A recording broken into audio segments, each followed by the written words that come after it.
Olá, estudantes, tenham todos um bom dia. Vamos agora apresentar mais uma aula voltada para a revisão, agora falando sobre algas, protozoários e fungos.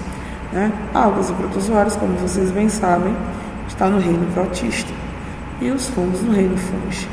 Vamos dar uma visão geral, como revisão, e algumas questões para resolver, mas a gente pede que antes de vocês prosseguirem no vídeo para visualizar as respostas, tentem responder.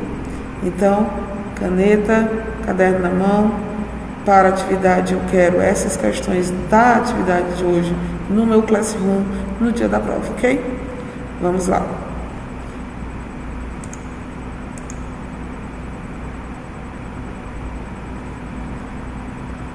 Bom, vamos falar aqui de um modo geral sobre a classificação, sobre as características do reino protista, certo? Bom, como vocês bem sabem, como bem falamos nas aulas, os protozoários, ou o reino protista, que envolve protozoários e algas, essas algas tanto microscópicas como macroscópicas, são organismos eucariontes, certo?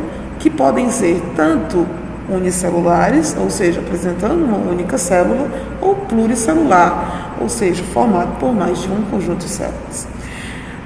Existe uma variação entre organismos autotróficos ou autótrofos, que produzem seu próprio alimento a partir da fotossíntese, e organismos heterotróficos. Geralmente as algas são autotróficas, certo? A maioria desses organismos são microscópicas, invisíveis a olho nu, tá? Porém, nós temos no reino protistas as algas macroscópicas, como as feófitas, clorófitas, rodófitas, que muitas vezes são aquelas algas que quando você vai à praia, vem grudada no teu pé, tá? A locomoção dos protistas, ela é variável diante do tipo de organismo que ele tem. Então, eu posso ter um organismo ciliado, com cílios ao longo do corpo do animal, posso ter organismos flagelados, posso ter estruturas que apresentam pseudópodes, no caso são falsos pés, que seriam prolongamentos da membrana plasmática, garantindo a movimentação da célula, tá? Geralmente os protistas, os protozoários em si, eles vivem na água doce, falando agora de habitat, ecologicamente se referindo ao ambiente natural para esses micro-organismos ou macro-organismos. Eles podem viver na água doce, como rios, lagos e lagoas, tá? Ou então na água salgada, quando envolve oceanos, mares e algumas, então eu coloquei lagoas como salgada, mas ninguém merece, mas algumas lagoas, entre aspas, salgadas, onde a gente tem contato, No solo, eu posso encontrar alguns protistas associados ao solo, ou então preso em árvores ou dentro de outros seres vivos. Por exemplo, existem protozoários que fazem associação mutualística com o cupim. Essa relação mutualística ela é obrigatória porque o protozoário que está lá no intestino, aliás, no estômago no estômago do cupim, facilita para o cupim a digestão da celulose que ele não consegue. Do mesmo jeito que nós temos a associação entre algas e fungos formando os líquens.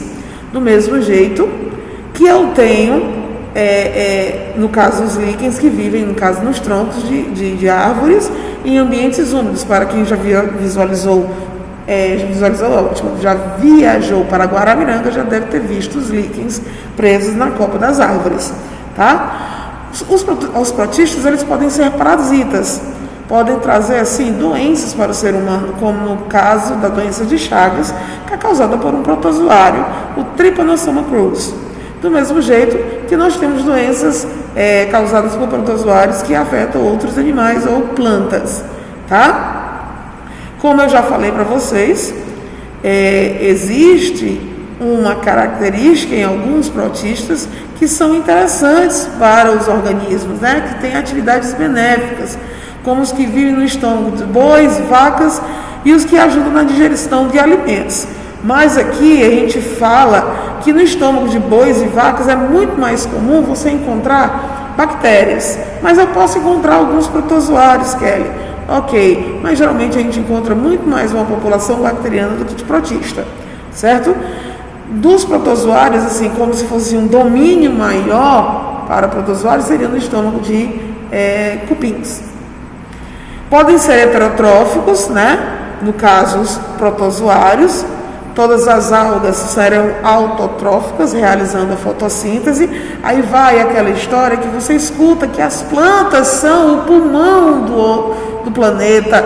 Não, eu tenho as algas como o grande coração pulsador do planeta, porque é o grande fotossintetizante, o grande captador de gás carbônico e eliminador de oxigênio.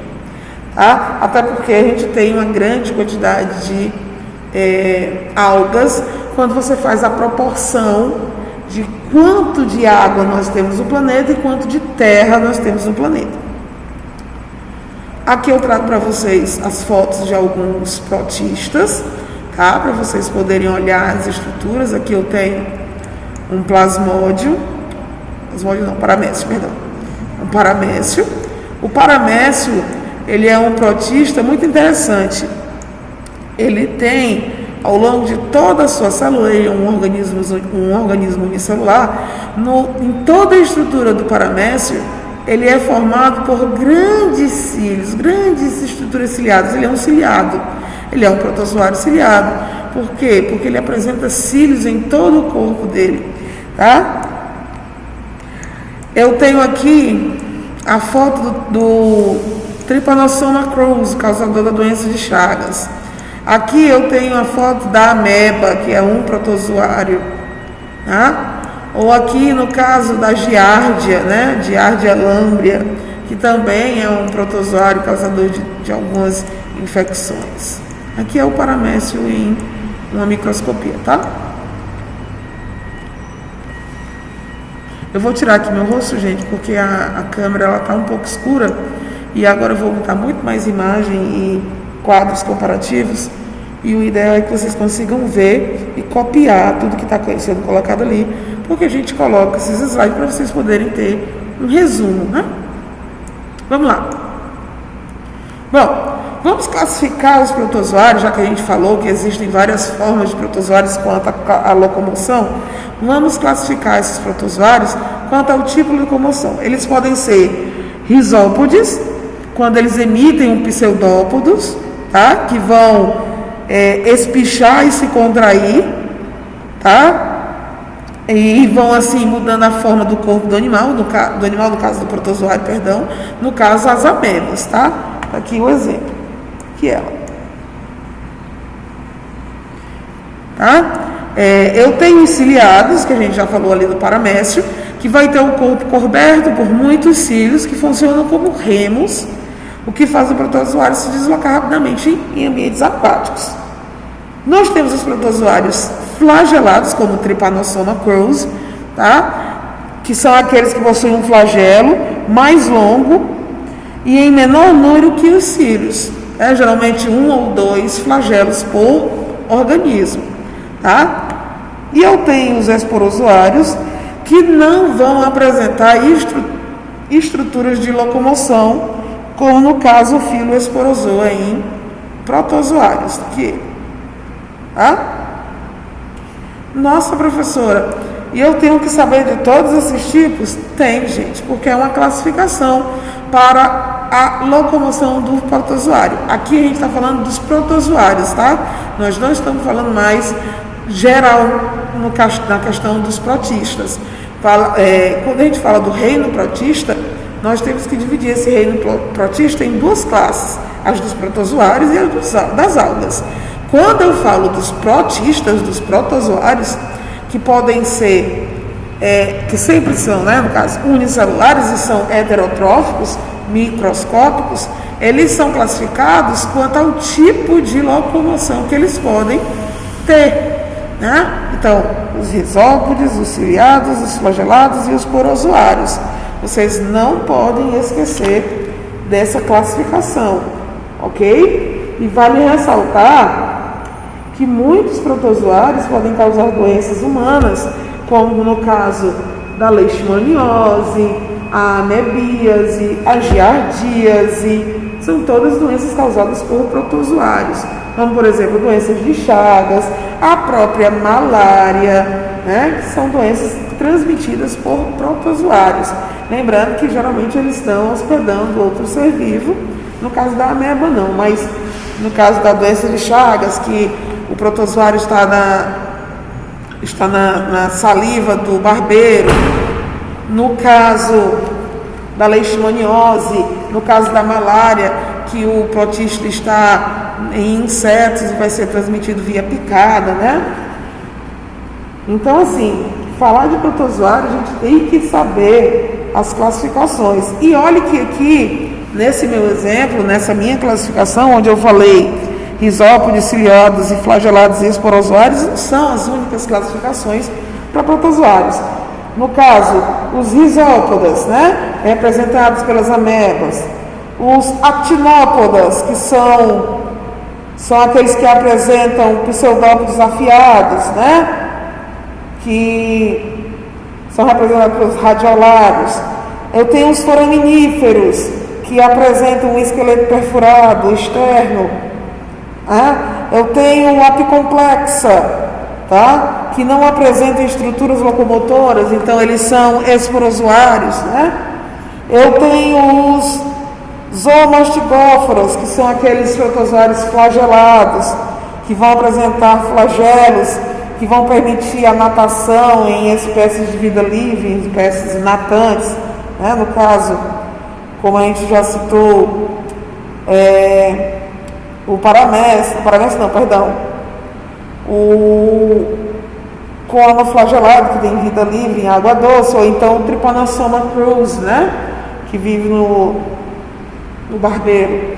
E por último eu tenho o cilióforo, que no caso é o paramécio, né, um protozoário de vida livre, que ele vai sim apresentar um corpo todo cheio de cílios. Vamos agora aqui para uma questão, para a gente poder treinar essa parte de reino protista.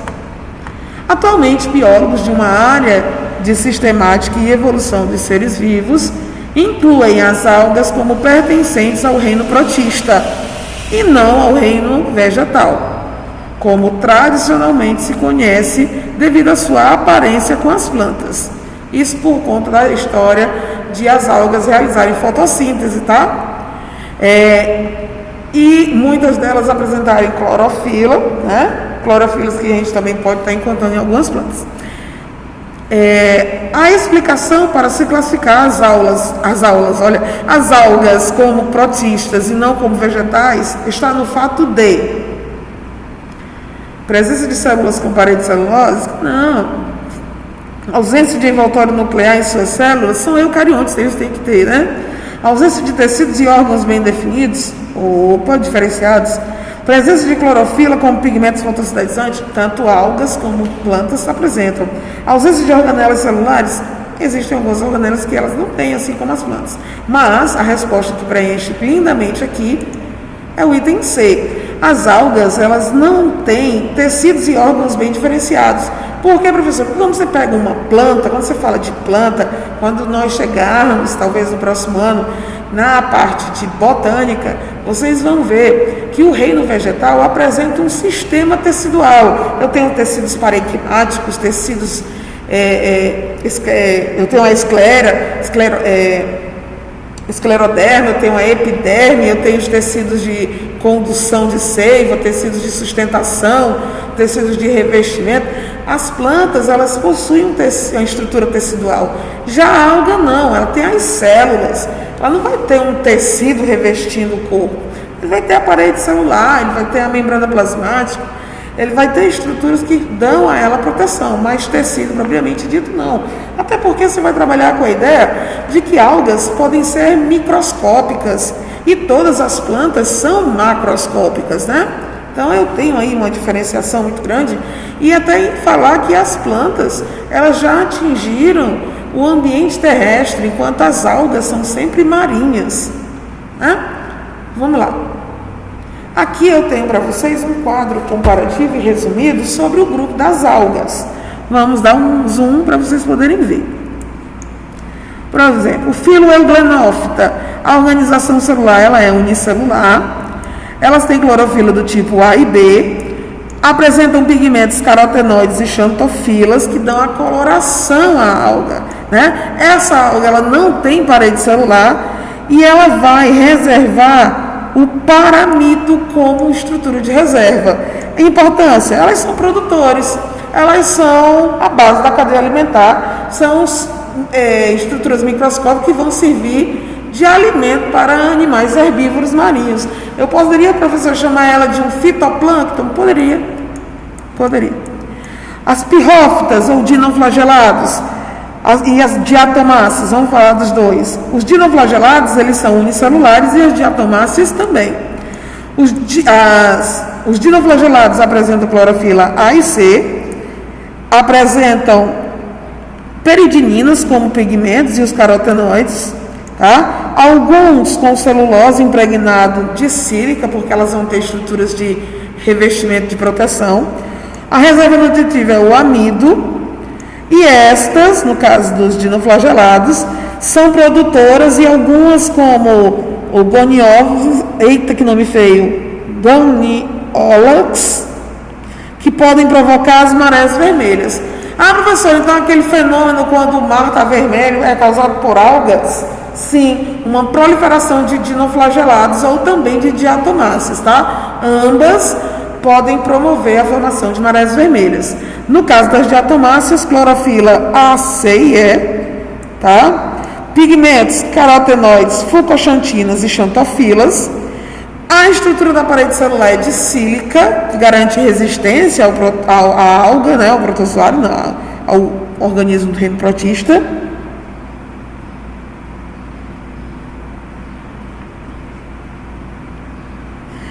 A reserva nutritiva é de crisolaminarina, tá? A composição do fitoplâncton, eles têm uma importância na composição do fitoplâncton, produção de atomito, que pode ser usado como polidor, ou usado em filtros, ou ainda como tijolos, tá?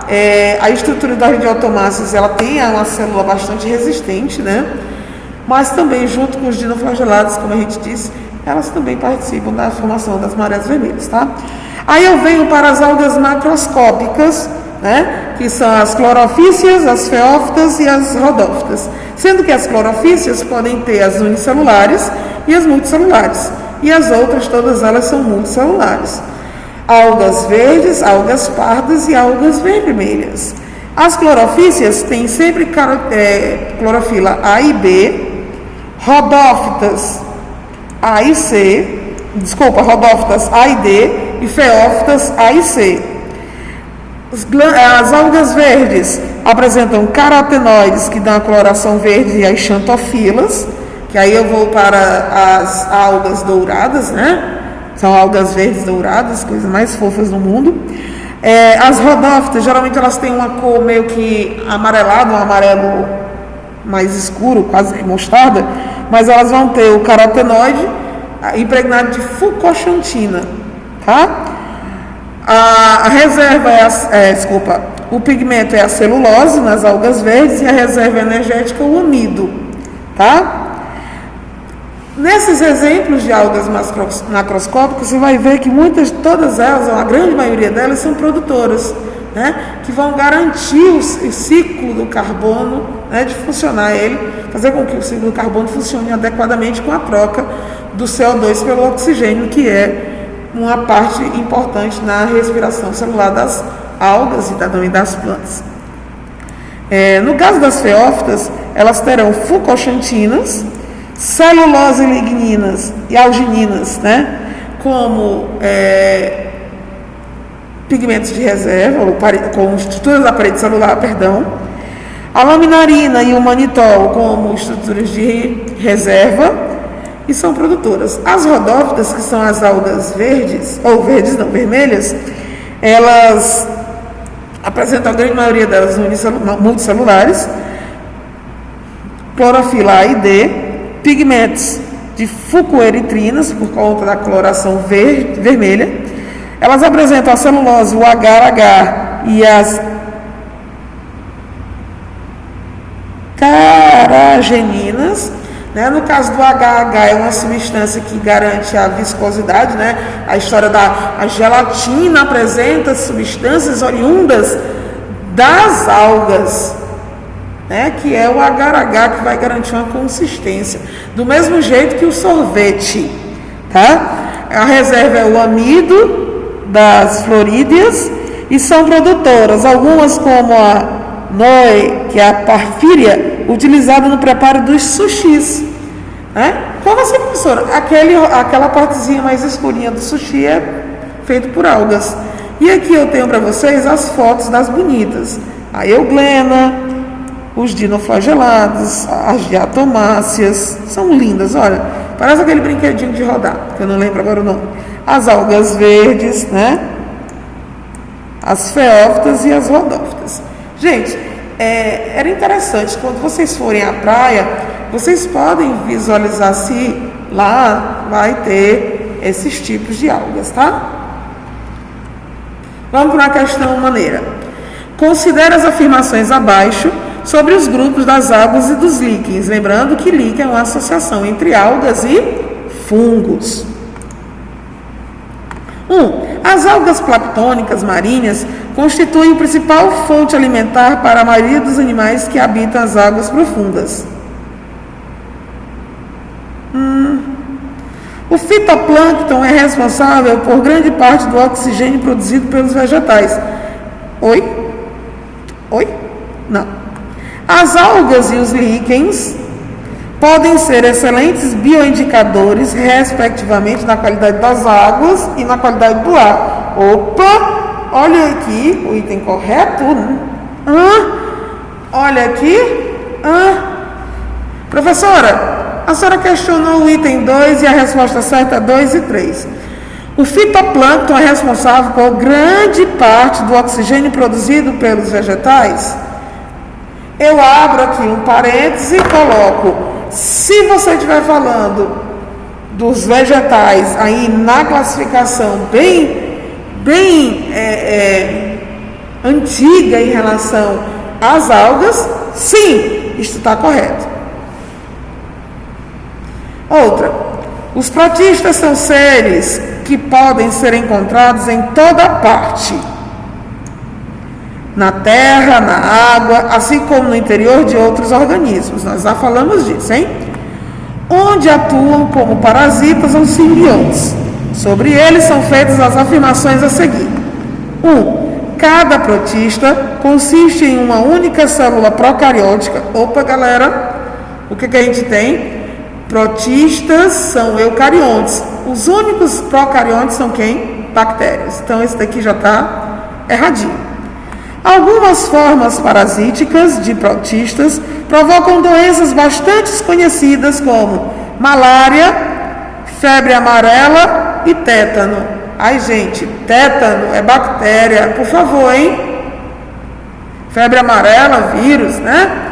O reino protista engloba seres vivos exclusivamente heterotróficos. Nossa, e as algas ficam onde aí nessa casa? Pluricelulares. Nossa, e os unicelulares ficam aonde? Está errado também.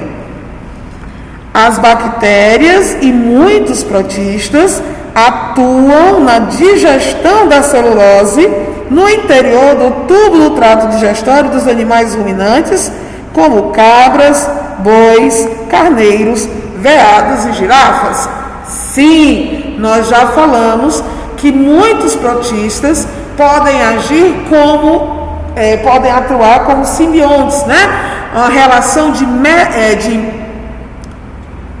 de mutualismo com outras espécies, garantindo a combinação de trocas de materiais, fazendo com que a celulose seja digerida e o animal possa obter os nutrientes e o protista também. Então, o item correto, o item é. Aqui eu quero mostrar para vocês uma reprodução sexuada dos protozoários, tá? Por exemplo, a conjugação, onde aqui eu tenho dois paramécios, tá? Que irão se unir e seus macronúcleos, sim, macronúcleos, porque o paramécio ele vai ter dois núcleos, o núcleo maior, o macronúcleo e o micronúcleo, mas o que vai se fundir são os macronúcleos que irão sofrer meiose, olha aqui, acontecendo a degeneração do macronúcleo, e de 3 micronúcleos vai formar os restantes, que vão começar a sofrer divisão celular, e nessas divisões celulares formar novas células, garantindo a reprodução por conjugação. Por que por conjugação, professora? Porque eu não tenho troca de material, eu tenho núcleos que vão sofrer processo de divisão, eu formo aqui uma combinação, uma conjugação entre as paredes, onde há a troca de núcleos ou de material genético, garantindo uma variabilidade da espécie, tá? Aqui eu trago para vocês, nessa região, a diferenciação entre as 3 algas macroscópicas e a importância, mas nós já falamos delas lá no outro slide. Aqui é só a título de curiosidade em relação às 3. O que eu quero aqui é que vocês façam um quadro, vejam um quadro comparativo entre protistas e fungos, tá? Tipo de célula, ambos são eucariontes, mas no caso dos protistas, eles podem ter ou não ter parede celular. No caso dos fungos, a parede celular, quando existe, vai ser impregnada de quitina, tá? Organização celular. Podem ser unicelulares solitários ou formadores de colônia, ou então multicelulares. No caso dos fungos, a maioria é multicelular. A diferenciação celular é bastante reduzida. E nós temos, sim, exemplos de fungos unicelulares, mas que formam grandes colônias, como o causador da frieira. Tá? Tipo de nutrição. Gente, dependendo do tipo de protista, nós já vimos que eles podem ser autotróficos como heterotróficos. No caso do fungo, ele obrigatoriamente tem que ser heterotrófico, tá? E por absorção. No caso das interações no ecossistema, os protistas eles são produtores, macroconsumidores e microconsumidores. Produtores porque eles realizam fotossíntese, não é isso? Servindo aqui os exemplos das algas. E no caso dos protozoários, dependendo da localidade onde ele está, ele é um macroconsumidor ou um microconsumidor. Aí vai da ação do bichinho como parasita. Exemplos: algas, amebas, paramécios. E os fungos, quanto à interação ecológica? Eles são sempre microconsumidores. Por quê? Porque eu estou falando do cogumelo, estou falando do bolor, ele vai absorver micropartículas, tá? Aqui eu tenho para vocês o que eu não mostrei no slide resumido para vocês dos fungos, a classificação dos lindos fungos, que pode ser Chytridiomycetus, Zygomycetus, Ascomycetus, Basidiomycetus ou Deuteromycetus, ou como aqui ele está gostando de colocar, Chytridiomycota, Zygomycota, Ascomycota, Basidiomycota e Deuteromycota, tá? Professora, eu posso usar os 2 nomes? Pode. Os Chytridiomycotas, tá? São unicelulares ou filamentosos. Aí eu vou e coloco hifacenocíticas. O que são hifacenocíticas, galera? As hifacenocíticas são aquelas que não apresentam septos, tá? Apresentam flagelos em alguns estágios do ciclo de vida. Exemplo: Phytophthora infectans, causadora de uma doença nas batatas. É muito importante que quando você vá ao supermercado comprar batatas, não pegue aquelas batatas com aqueles pontinhos verdes nem pontinhos pretinhos, tá? Eu posso ter ali uma infecção fúngica, tá? No caso dos zigomycetos ou zigomycotas, as hifas são cenocíticas, formam esporos sexuados, que são os zigósporos, sem corpo de frutificação, né? Por exemplo, eu tenho o bolor negro do pão. Quem nunca guardou um pão num ambiente que não era muito ventilado, era seco e úmido não, escuro e úmido, e aí formou o bolor do pão. Vamos agora falar dos ascomicetos, os bonitões da galáxia. Eles apresentam hifas septadas, que são as segmentações, os septos entre o corpo da hifa, onde essas septações, essas separações, elas podem ser dicarióticas ou monocarióticas, em relação à quantidade de núcleos que ele tem na célula. Hifas septadas formam esporos sexuados, chamados de ascósporos, em hifas especializadas, chamadas de ascos. Algumas espécies formam o corpo de frutificação, que é o ascocarpo ou ascoma. Exemplo, Saccharomyces cerevisiae, que é o fermento das padarias, ou a levedura da cerveja. Tá? Os basidiomicotas, que geralmente abraçam os cogumelos, né? Eles apresentam hifas septadas, formam esporos sexuados, que são basidiósporos. Essas hifas especializadas são chamadas basídios. Algumas espécies formam corpo de frutificação, que é o basidiocarpo ou cogumelo. No caso do champignon, o nome científico, Agaricus sp. Aí você vai pegar todos os tipos de cogumelos, eles sempre serão basidiomicotas, certo? E os deuteromicotas reúnem fungos sem uma classificação, são aqueles fungos que apresentam características similares aos outros grupos, tá? Nas quais não se conhecem processos sexuais de reprodução desses animais. Por isso que a gente não cita eles em muito detalhe. Aqui eu tenho a foto dos maravilhosos, né? Olha o bolor negro do pão, os cogumelos. Lembrando que quando você fala dos cogumelos, sendo eles sempre basidiorricetos, você tem que entender que alguns cogumelos são comestíveis, como o champignon, o shiitake, shimeji, né? E outros eles vão ser alucinógenos, né? Funcionando como drogas. Vamos para uma questão. Frequentemente, os fungos são estudados juntamente com as plantas, na área da botânica. Em termos biológicos, é correto afirmar que essa aproximação... Então vamos lá. Essa aproximação entre fungos e plantas não se justifica, pois a organização dos tecidos dos fungos assemelha-se muito mais com os animais que com os de plantas? Ô louco meu. Não. Aí a gente pode citar aqui, né, que já que ele falou com a questão da semelhança com os animais, o que eu tenho de semelhança dos fungos com os animais é a questão da reserva energética, que tanto os animais como os fungos reservam glicogênio. Se justifica, pois as células dos fungos têm o mesmo tipo de revestimento que as células vegetais? Claro que não. Né?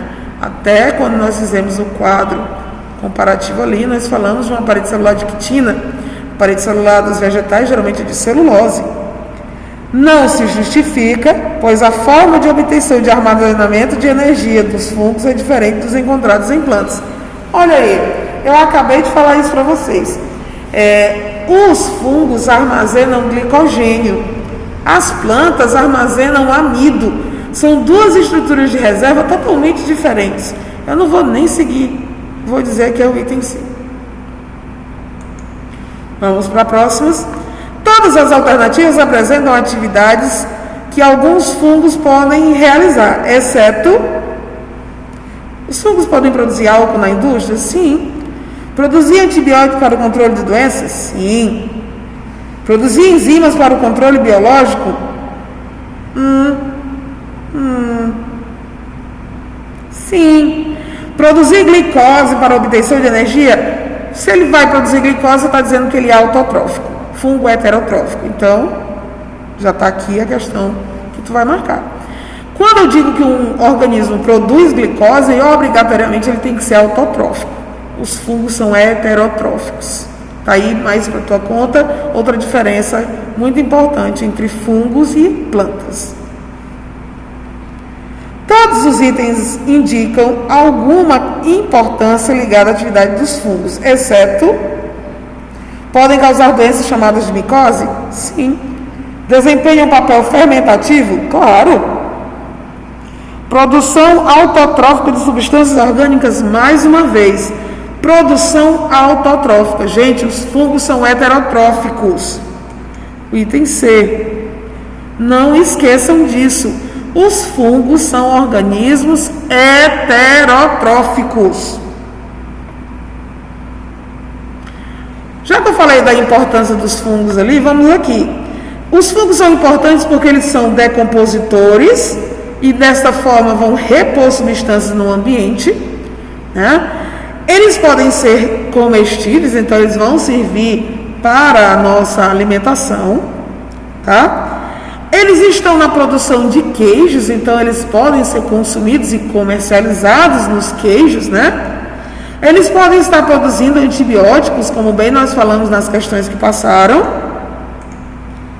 E eles têm, né, uma importância muito grande na questão da fermentação, no caso das leveduras, que vão causar ou ocasionar o crescimento das massas, seja em pães, bolos, pizzas, né? E na fabricação das bebidas alcoólicas, que no caso do processo fermentativo, produzido álcool, tá? A reprodução dos fungos pode ser por brotamento ou gemulação, tá? Esporulação, onde eu vou ter nas extremidades das hifas a produção de zoósporos, que vão germinar e formar novos fungos. E eu tenho a fragmentação, que consiste na fragmentação das hifas de um micélio. Lembrando que quando eu falo de micélio, seria o emaranhado de hifas. Eu termino a aula por aqui, lembrando a vocês que o caderno de estudo para parcial é importantíssimo. Então, foca nos estudos, galera.